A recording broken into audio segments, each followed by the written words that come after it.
तो मूवी के opening scene में हम एक यंग गर्ल को ग्रेवयार्ड में दौड़ते हुए देखते हैं जिसकी दोनों आंखें पूरी तरह से ब्लैक थी और उसके नाक और मुंह पर ब्लड स्टेन्स लगे हुए थे।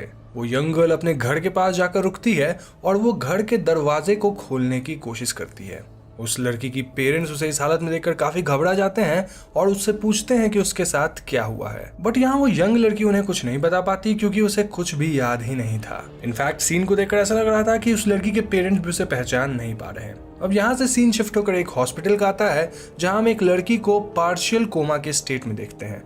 अब जिन्हें पार्शियल कोमा के बारे में नहीं पता उन्हें मैं बता दूं कि इसमें पेशेंट पूरी तरह से कोमा में नहीं होता एंड ऑल्दो वो जिंदा रहता है बट अपने आसपास की किसी भी चीज को एक्सपीरियंस या फील नहीं कर सकता। तो यहाँ से सीन शिफ्ट होकर एक सैंडी नाम की लड़की पे फोकस करती है जो कि अपने भाई इलाई के साथ एक पार्टी में जाने के लिए रेडी हो रही थी। सैंडी और इलाई पार्टी में पहुंचते हैं जो कि उनके फ्रेंड्स वगैरह ने अरेंज करी थी सिंस वो सब अब ग्रेजुएट हो गए थे। और यहाँ में पता चलता है कि सैंडी और इलाई को स्टैमफोर्ड की एक स्कॉलरशिप के लिए सिलेक्ट किया गया था। यहाँ पार्टी में सब ड्रिंक्स वगैरह करने के बाद एक गेम खेलने का डिसाइड करते हैं जिसके लिए उन्हें पास की ही एक ग्रेवयार्ड में जाना था। यहाँ ग्रेवयार्ड में वो लोग अपने ही एज की एक और लड़की से मिलते हैं जो कि उन्हें इस गेम में ज्वाइन करती है। अब गेम स्टार्ट हो जाती है which was similar to hide and seek. Sandy last तक आउट नहीं होती और वो उस न्यू गर्ल को पकड़ने दौड़ती है। वो न्यू गर्ल भागते भागते एक क्लिफ के पास पहुंच जाती है और यहाँ पहुंचकर वो सैंडी से पूछती है कि क्या मैं तुम्हें याद हूँ, जिस पर सैंडी रिप्लाइज नो और इस पर वो लड़की कहती है कि अब तुम मुझे याद रखोगी और इसके बाद वो क्लिफ से कूद जाती है। थोड़ी देर बाद पुलिस यहाँ जाती है और इस एरिया की खोजबीन करने लगती है बट उन्हें यहाँ किसी लड़की की डेड बॉडी नहीं मिलती। इसी दौरान हमें एक फ्लैशबैक दिखाया जाता है जहां हम सैंडी और उस लड़की के बचपन का एक सीन देखते हैं। वो दोनों इसी ग्रेवयार्ड में सेम गेम खेल रहे थे। गेम ओवर होने के बाद हम उन दोनों को बात करते हुए देखते हैं जहां सैंडी उस लड़की से उसके बालों में लगे फ्लावर्स के बारे में पूछती है, जिस पर वो लड़की सैंडी को बताती है कि इन फ्लावर्स को फॉरगेट मी नॉट फ्लावर्स कहा जाता है और इन फ्लावर्स को यूजुअली ग्रेव्स पर रखा जाता है as a symbol to our loved ones कि हम उन्हें भूले नहीं हैं।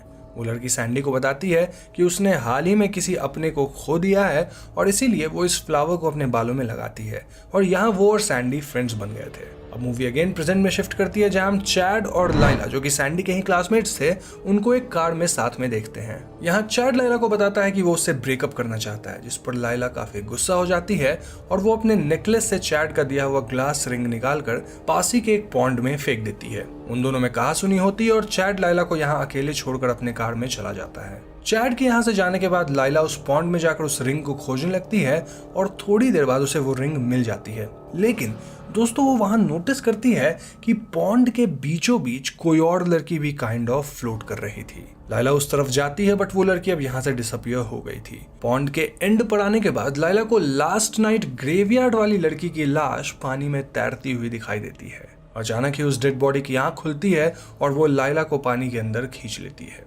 दूसरी तरफ चैड सैंडी के घर पहुंचता है जहां सैंडी चैड से लाइला के बारे में पूछती है क्योंकि आज वो सब स्प्रिंग ब्रेक पे एक साथ ट्रिप पे जाने वाले थे। चैड ऐसे रिएक्ट करता है एज इफ वो लाइला को जानता तक नहीं है। वो लोग टीजे का वेट करने लगते हैं और यहाँ हम टीजे को अपनी वर्कशॉप में देखते हैं जहाँ उसे किसी की शैडो भागती हुई दिखाई देती है। टीजे पहले तो उसे इग्नोर कर देता है बट ऐसा दोबारा होता है और इसके बाद टीजे को एक रैक के पीछे किसी का हाथ दिखाई देता है। ऐसे में टीजे एक स्टिक उठा लेता है क्योंकि उसे लग रहा था कि कोई इंट्रूडर उसके वर्कशॉप में घुस आया है। जैसे ही टीजे उस हाथ के सामने से ऑब्जेक्ट्स वगैरह साइड करता है तो हम वहाँ उसी ग्रेवयार्ड वाली लड़की को देखते हैं। टीजे ये देखकर एकदम घबरा सा जाता है और एक्सीडेंटली उसका हाथ पासी के कटर में चला जाता है। टीजे अपने आप को फ्री करने की कोशिश करता है बट वो ग्रेवयार्ड वाली लड़की टीजे को उसी कटर की तरफ पुश कर देती है और देखते ही देखते टीजे उस कटर के अंदर कट हो जाता है।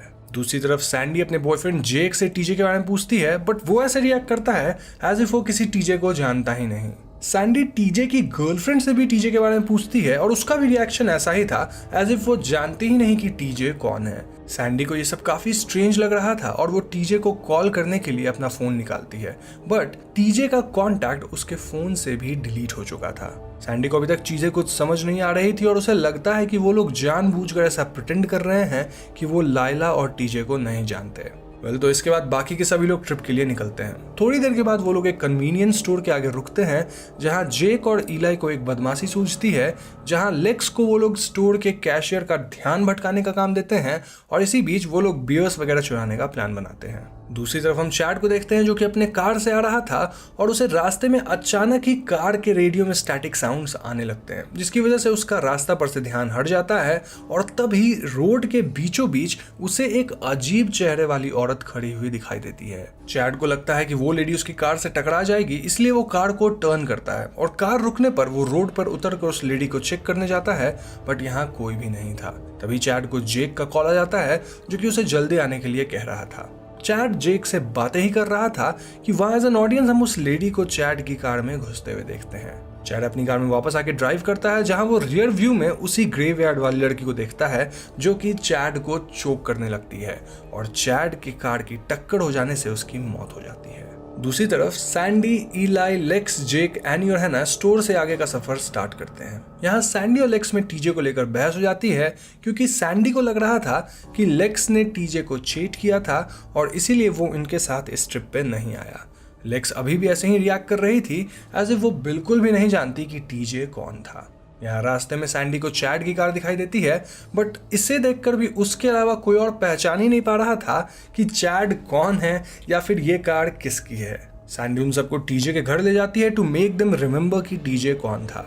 यहाँ आकर वो देखते हैं कि टीजे का घर पूरा खाली पड़ा हुआ था। इनफैक्ट घर एकदम टूटी फूटी हालत में था, एज इफ वहां बरसों से कोई रह ही नहीं रहा हो। सैंडी और जेक टीजे के घर के अंदर जाते हैं और इलाई कार के पास ही रुकता है जिसमें लेक्स और हैना भी बैठे हुए थे। यहाँ लेक्स और हैना में किसी बात को लेकर बहस हो जाती है और हैना लेक्स को कार में अकेले छोड़कर घर के अंदर चली जाती है। इलाई को घर के पास ही एक पूल में कुछ मूव होता हुआ दिखाई देता है, जिसे पकड़ने के लिए वो पूल की रेलिंग से इतना नीचे झुक जाता है कि वो उसमें गिर जाता है, लेकिन सही समय पर हैना आकर उसे बचा लेती है। वहीं लेक्स कार से बाहर निकलती है और उसे उसी ग्रेवयार्ड वाली लड़की का विजन दिखाई देता है। अचानक ही लेक्स को होश आता है और वो अपने सामने एक अजीब से आदमी को देखती है जो उस पर अटैक करने के लिए दौड़ता है।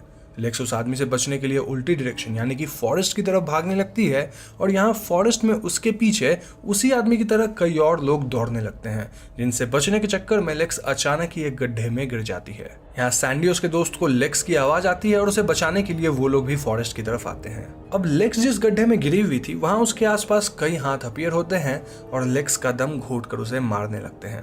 बाकी के लोग लेक्स को यहाँ वहाँ ढूंढ रहे थे और इतने में सैंडी लेक्स के पास पहुंच जाती है और वो ग्रेवयार्ड वाली लड़की लेक्स को खींचकर मिट्टी के अंदर ले जाने लगती है। सैंडी भागकर लेक्स को बचाने की कोशिश करती है, लेकिन इतने देर में वो बस लेक्स के हाथ को ही पकड़ पाती है जो कि मिट्टी के ऊपर दिख रहा था, जिसके परिणाम अनुसार वो लेक्स को बचा नहीं पाती। बाकी लोग यहाँ आते हैं एंड सरप्राइजिंगली इस बार भी सेम वैसा ही होता है जैसे पिछले 2 बार से होता आया था, यानी कि उन लोगों की मेमोरी से लेक्स पूरी तरह से गायब हो गई थी, बस सैंडी को ही सब कुछ याद था। अब यहाँ सैंडी के कहने पर वो लोग पुलिस स्टेशन जाते हैं जहाँ उन्हें ज्यादा कुछ तो पता नहीं चलता, पर वो उस ग्रेवयार्ड वाली लड़की का नाम जान पाते हैं। उस लड़की का नाम एंजेला स्मिथ था और वो एक कॉन्वेंट में रहा करती थी। यहाँ रात काफी हो चुकी थी, इसलिए वो लोग पास ही के एक होटल में रुकने का डिसाइड करते हैं।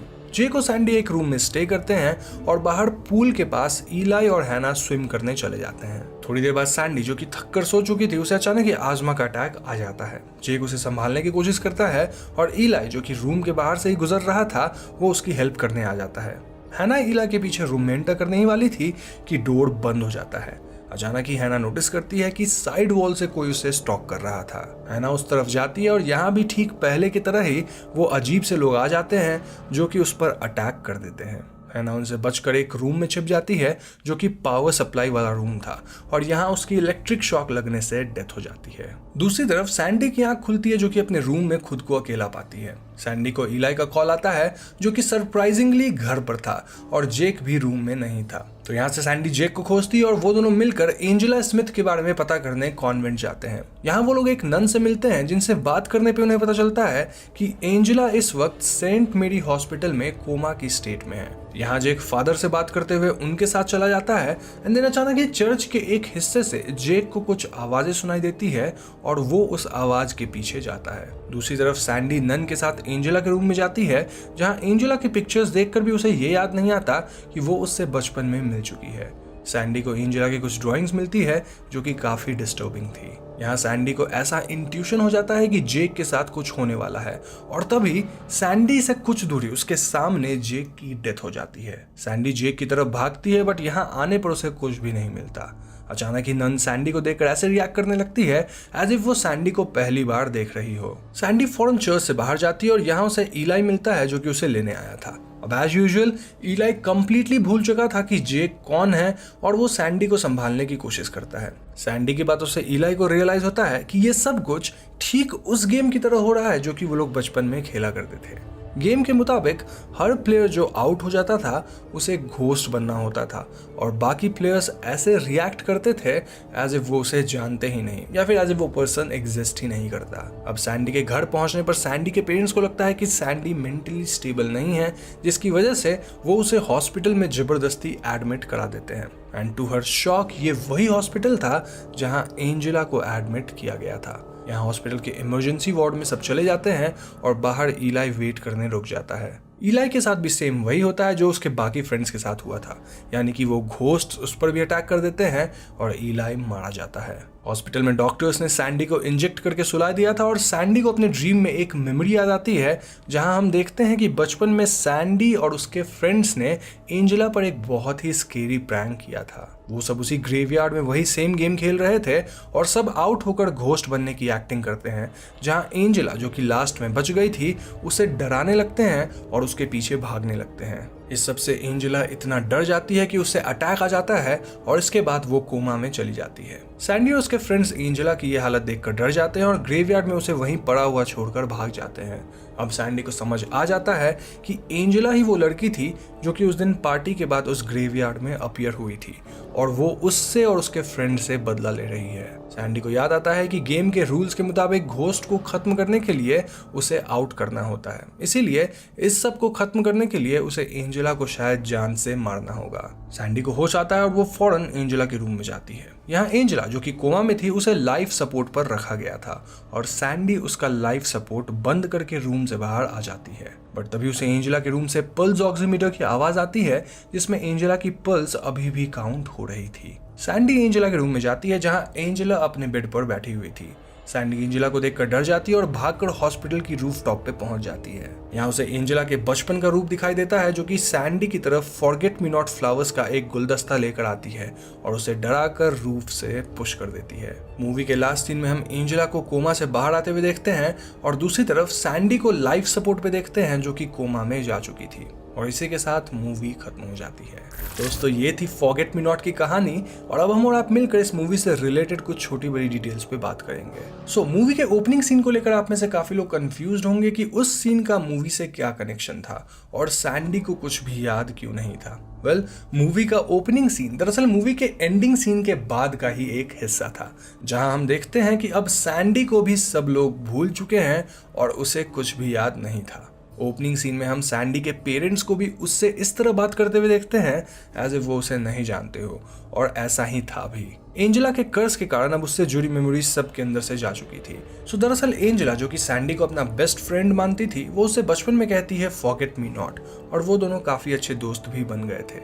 सैंडी एक दिन अपने बाकी के फ्रेंड्स के साथ एंजेला पे एक स्केरी प्रैंक करती है जिसके मुताबिक ग्रेवयार्ड में वो लोग वही घोस्ट वाली गेम खेलकर एंड में उस पर अटैक करने भागेंगे, लेकिन एक्सीडेंटली एंजेला जो कि एक सेंसिटिव चाइल्ड थी उसकी हालत बिगड़ जाती है और वो वहीं बेहोश हो जाती है। बाकी सब इससे इतना घबरा जाते हैं कि वो लोग यहाँ से भाग जाते हैं। समय के साथ वो लोग एंजेला के इस इंसिडेंट को ऐसे भूल जाते हैं एज इफ वो सच में एग्जिस्ट ही नहीं करती थी। एंजेला उनसे अपना बदला लेती है और वो सबसे बुरी सजा सैंडी को देती है जिसे वो जान से नहीं मारती बल्कि अपनी ही तरह उसे भी कोमा में डाल देती है और उससे रिलेटेड सभी की मेमोरीज खत्म कर देती है जिससे कि सैंडी होश में आने के बाद एंजेला के पेन और उसकी सफरिंग को समझ सके।